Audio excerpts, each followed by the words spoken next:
Hey everybody, what's up? This is Chris from T3 Handicapping, and I'm coming to you about the kind of special card that Indiana Grand has on Saturday, October 30th. Typically, when Indiana Grand runs races on a Saturday, it's all quarter horses. But tomorrow is Indiana Champions Day, which means they have sort of a two-part card. The first part of the card is all thoroughbreds, and then the second half is all quarter horses. So I wanted to come on since Indiana Grand's kind of my main track.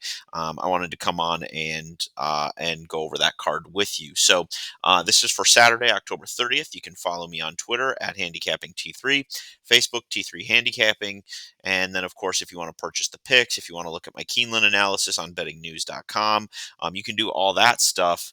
By going to our website, t3handicapping.weebly.com, and it's all there for you. I do have Saturday's package up and running. It is a 4-track package. So you get 4 tracks. You get Indiana Grand, the 7 thoroughbred races that we'll talk a little bit about tonight or today, depending on when you're watching this. It'll have Santa Anita, Gulfstream, and closing day from Keeneland. So you get 4 tracks. This is the biggest package I've ever put together. And it'll all be for Saturday, there for you to play. Again, as we get geared up for the Breeders' Cup, it's just all packaged together in one discounted multi-track package.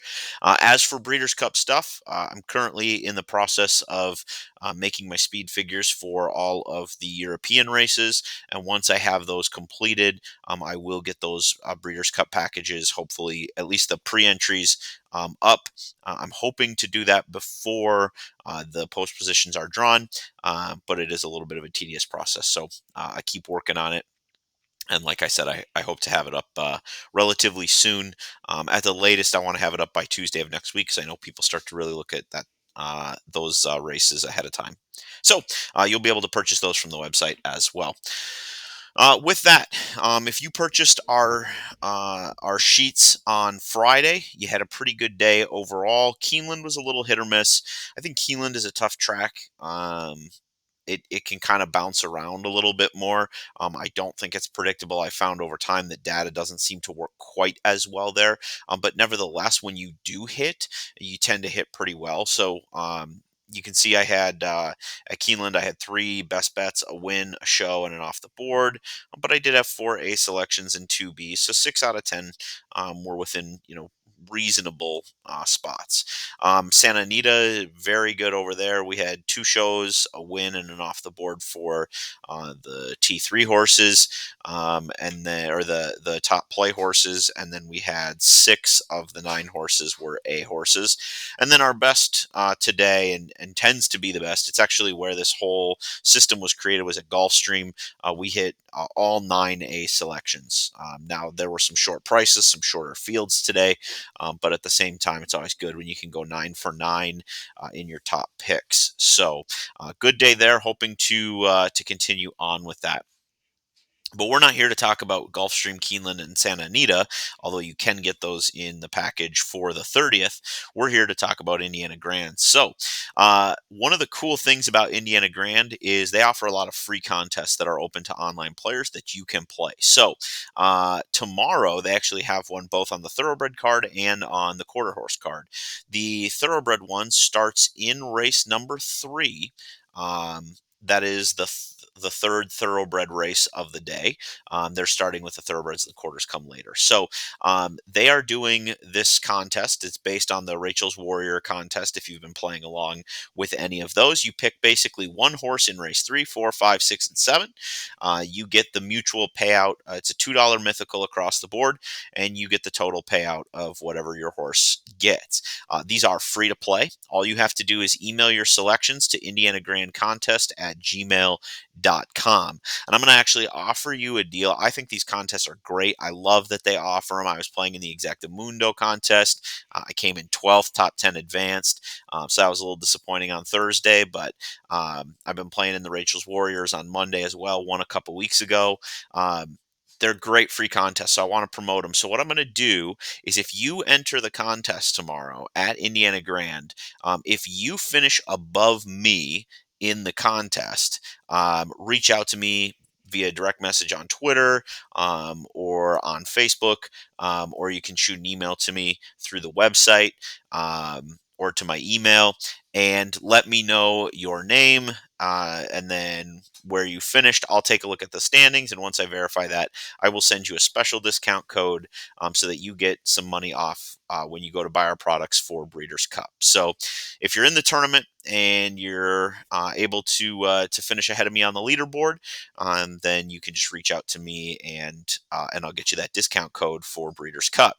If you want more information about these contests, I highly recommend you follow at IG Racecourse on Twitter and at IG Tammy. She's kind of the one that runs all the contests. She'll post the leaderboards and things like that.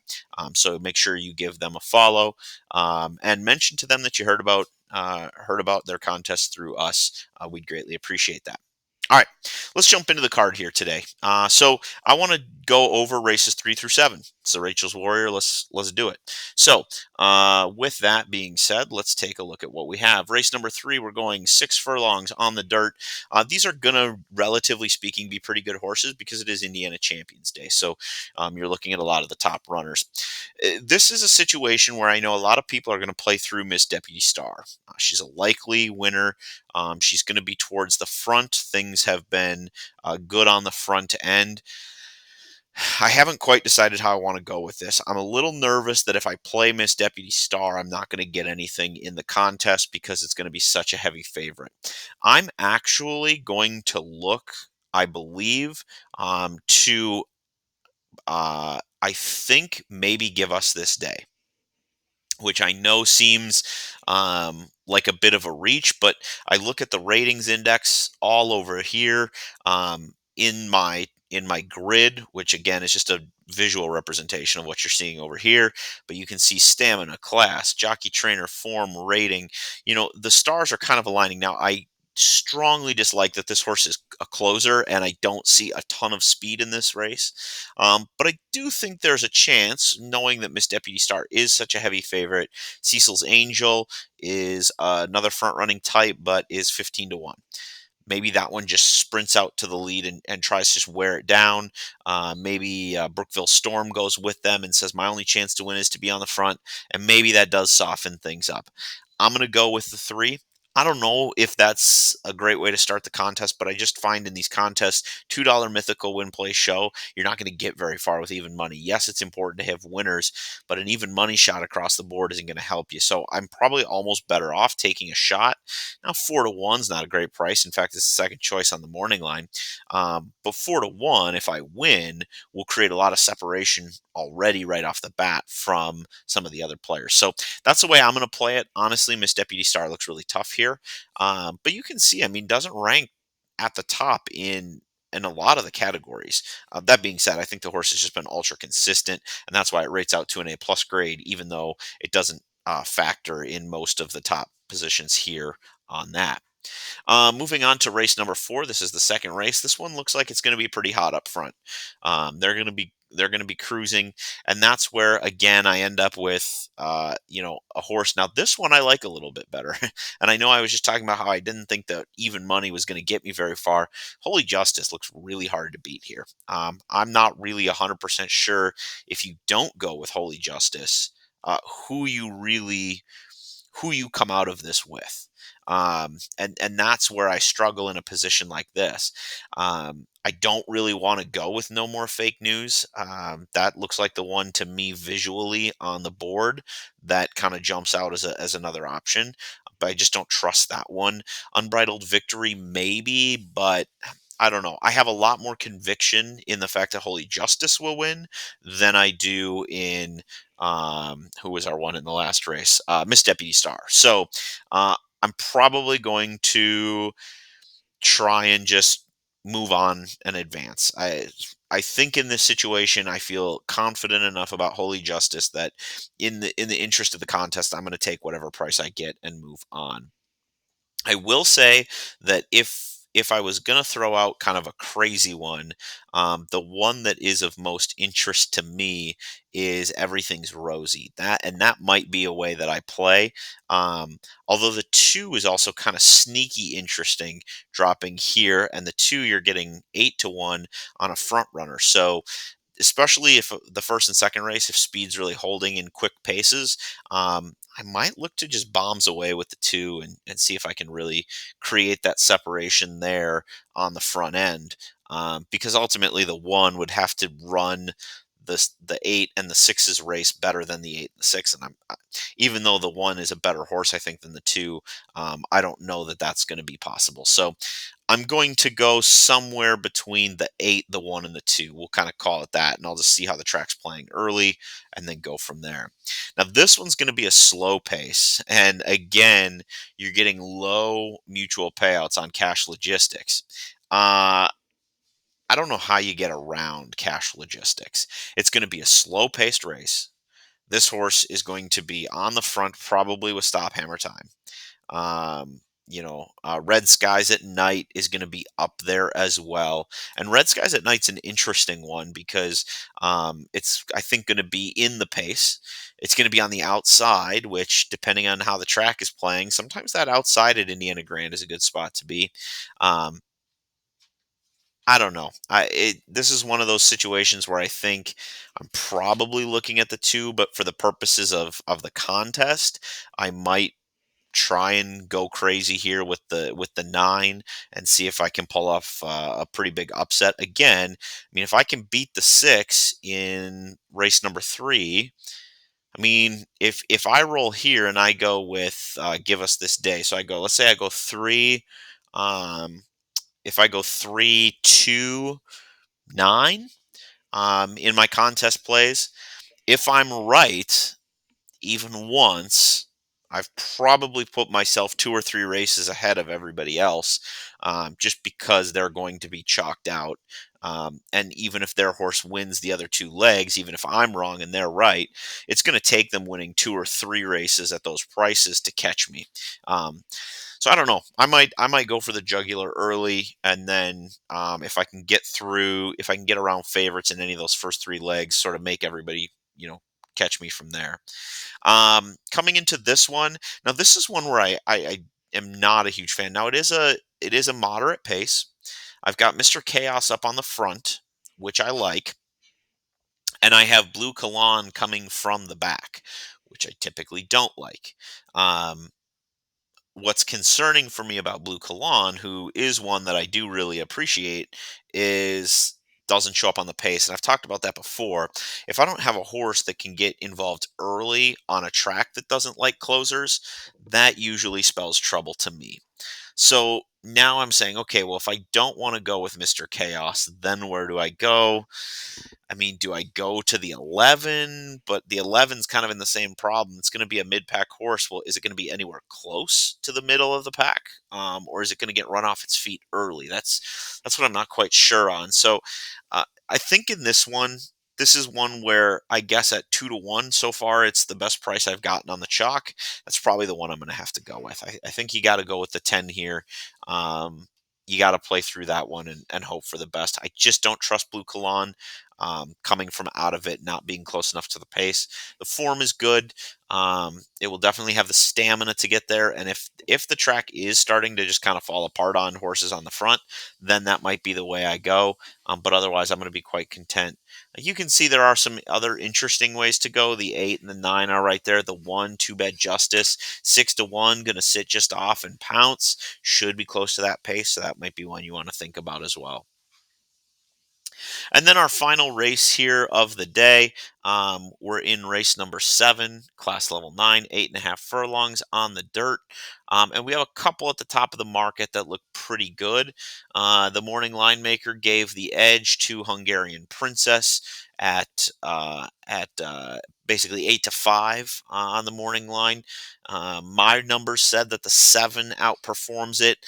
But again, that's one of those situations where the aggregate number doesn't always reflect um, what the horse necessarily should be, uh, who should be winning. This is a helpful guide, but then I like to come over here and see, sort of what do I think after that. Now, again, this is a situation where I like Hungarian Princess. So far, I think there's a real possibility that this could be a very chalky sequence, no matter how you're playing it. I think there's a really good possibility that you could have favorites. in almost every leg. Now, it will be interesting to see once we get some scratches in here to see how these numbers fluctuate and change. Um, my horse that I think is going to win is number 8. I think Hungarian Princess is gonna sit off and be able to pounce. If speed is playing, the 8 has the ability to go out and take the lead from the 7. But if not, it can rate just off and then make the jump. The one that I'm kind of interested in and may use again as a contest play because it creates separation for me is Expect Indy, the number 10 horse at 15-1. Now, I don't love that the horse is going to be outside of what looks like a lot of other speed. This is set to be a fast race. I mean, you would have to think coming from the 10 post that the one's going to show speed, especially from the rail.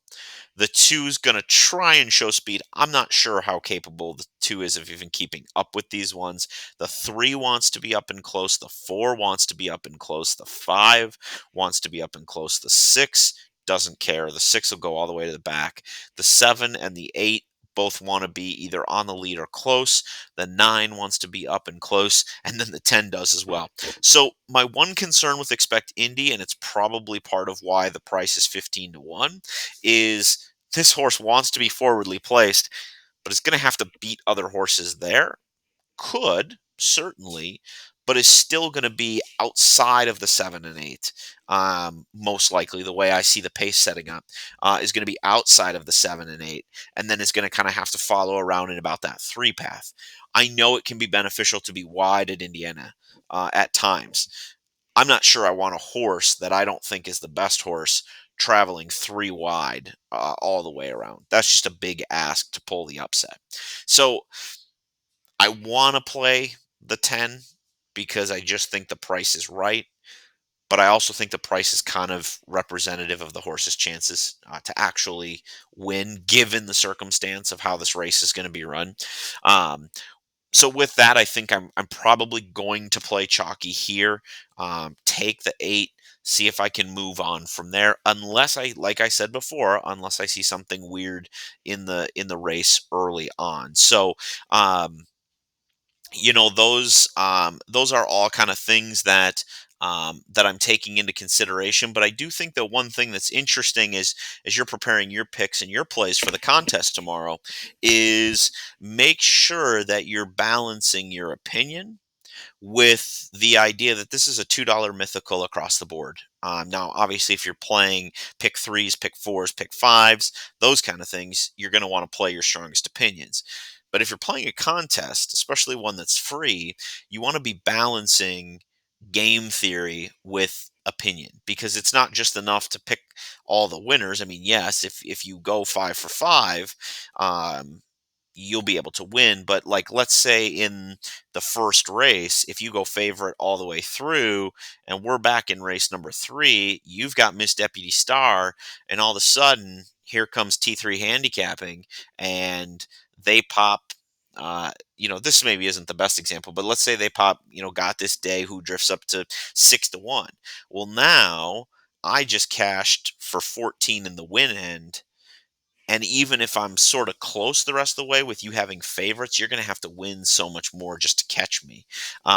Particularly in this second race, if I can get, compressed energy at 8-1, this one, if I can get a 10-1 shot home, if I hit even 2 of those, and you've got chalk all the way through, your tournament's over before it even began. So, just something to think about as you're going through these races, that when you're playing the contest, as great as it is to be right, sometimes that game theory piece plays into things as well, and you have to think about how do you get yourself to the projected number that you have in your mind is what it's going to take to win the tournament. My guess is that hitting for what would it be, like, even money throughout, so that'd be like you'd hit $2 mythical win play show, so you'd have like 4 and then probably 3, so you're talking about maybe $10. I mean, I don't think $50 is going to be enough to get you there. Typically the winners of these contests have come in 75 and up. So just something to think about as you're setting a price target. And I think that's always a good way to look at contests. Figure out how much you think is going to take to win this tournament, and then find a way to get your selections there, so that you can make that happen. So with that, that is Indiana Grand. Like I said, on the website, we also have Santa Anita, Gulfstream, and Keeneland. You will get all those in the package together. So when you purchase one, you get them all. And you get the race summaries as well as the sheets at the beginning. I will update those as scratches come in, so you can always check back. Again, look for E. I've now started labeling the finals as final, so that that becomes really obvious. Just check if you still have an E and the races are about to start. Just go in and check and see if the new file's been uploaded. It should be there for you. Um, as always, I want to thank everybody for tuning into these and for supporting T3 handicapping. Um, with that, I'm going to offer $1 off the package to anybody who took the time to watch through this video. So if you want to use discount code subscribe, because hopefully that's what you've done to this YouTube channel, use the access code subscribe, all lowercase. And if you do that, you'll get an extra dollar off of your package. So you can get 4 tracks for $3 tomorrow. That's, I think, maybe the best deal I've offered so far. So, enjoy. Good luck. And remember, if you beat me in the contest tomorrow, shoot me an email, shoot me a direct message, let me know, and I'll get you a discount code for your Breeders' Cup stuff. All right. Thanks. Good luck. Cash those tickets.